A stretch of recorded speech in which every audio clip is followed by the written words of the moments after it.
ஒரு மாட்டின் வியாதி வந்து பயங்கரமான நாத்து எடுத்துருச்சு. நாத்துன்னா அப்படி நாத்தம் அல்ல, 3/4 மைல் இருந்து அவள் நாத்து வருது.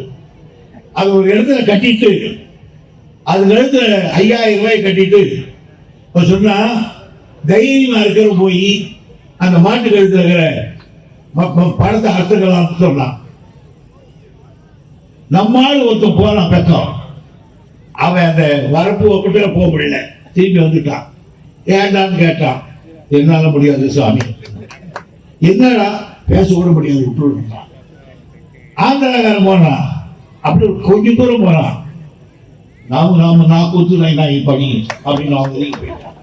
இப்படி ஒவ்வொன்றா போயிட்டு இருந்தான். எல்லாரும் ஓடி வந்துட்டாங்க.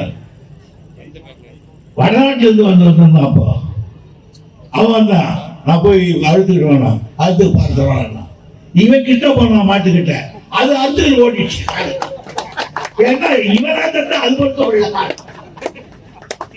அப்பயே ஏற்பட்ட ஒரு கேவலமான பிரதிநிதிங்க பாராளுமன்றத்தில் நின்று தமிழன் நாகரிகமற்றதா? நாகரிகம் என்றால் என்ன என்றால் தெரியுமா? அதுக்கு இலக்கணம் உண்டா, இலக்கியம் உண்டா? ஆகையினாலே நம்மை இப்பொழுது ஆட்சியை கைப்பற்றுவதில் அவர்கள் நோக்கம் தமிழ் கலாச்சாரத்தை அழிப்பது, தமிழன் என்ற உணவை மங்கு வைப்பது, பெரியாரை ஒரு சமூக விரோதியாக காட்டுவது, அண்ணாவை ஒரு சாதாரண மனிதனாக காட்டுவது. ஒரு தைரியம் அவர்களுக்கு. இந்த நாட்டில் அண்ணா இல்லை, கலைஞர் இல்லை, எம்ஜிஆர் இல்லை, இப்படிப்பட்ட பெருந்தலைவர்கள் எல்லாம் இல்லை.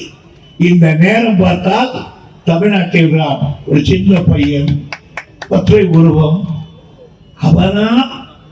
அவனை எதிர்கொள்ள முடியாது என்று பேசியிருக்கிறார்கள். ஆனால் அவர்களுக்கு தெரியாது, முத்துவேல் கருணாநிதியுடைய மகன் ஸ்டாலின் ஒற்றை நாடி உருவம் தான், ஆனால் வைரம் வாய்ந்த நெஞ்சம். நான் கலைஞரோடு 53 ஆண்டு காலம் அவர் மடியில இருந்தவன் தான். அவரோடு பகலவு பகல் என்று பாராமல் இருந்தவன். எனக்கு அந்த தலைவருடைய குணங்கள் தெரியும், அவருடைய வீரம் எனக்கு தெரியும், விவேகம் எனக்கு தெரியும். ஆனால் இவ்வளவும் அறிந்திருக்கிற நான் சொல்லுகிறேன், அந்த தலைவரை நாங்களே சில நேரத்தில் கரெக்டா செய்து விடுவோம், அதெல்லாம் ஏற்றுக்குவார் அவர். ஆனால் அவரையே அண்டர்ஸ்டாண்ட் பண்ண எனக்கு இந்த ஸ்டாலினை என்னால் அண்டர்ஸ்டாண்ட் பண்ண முடியல. என்னையே மயக்கிறாங்க நேரத்தில். நான் கேட்பேன், தம்பி பந்தி போட்டுக்கணும் பண்றியா இல்ல எனக்கு தெரியாதுன்னு சொல்றியான்னு. நான் என்னென்ன பண்ணுறேன் அப்படின்வார்.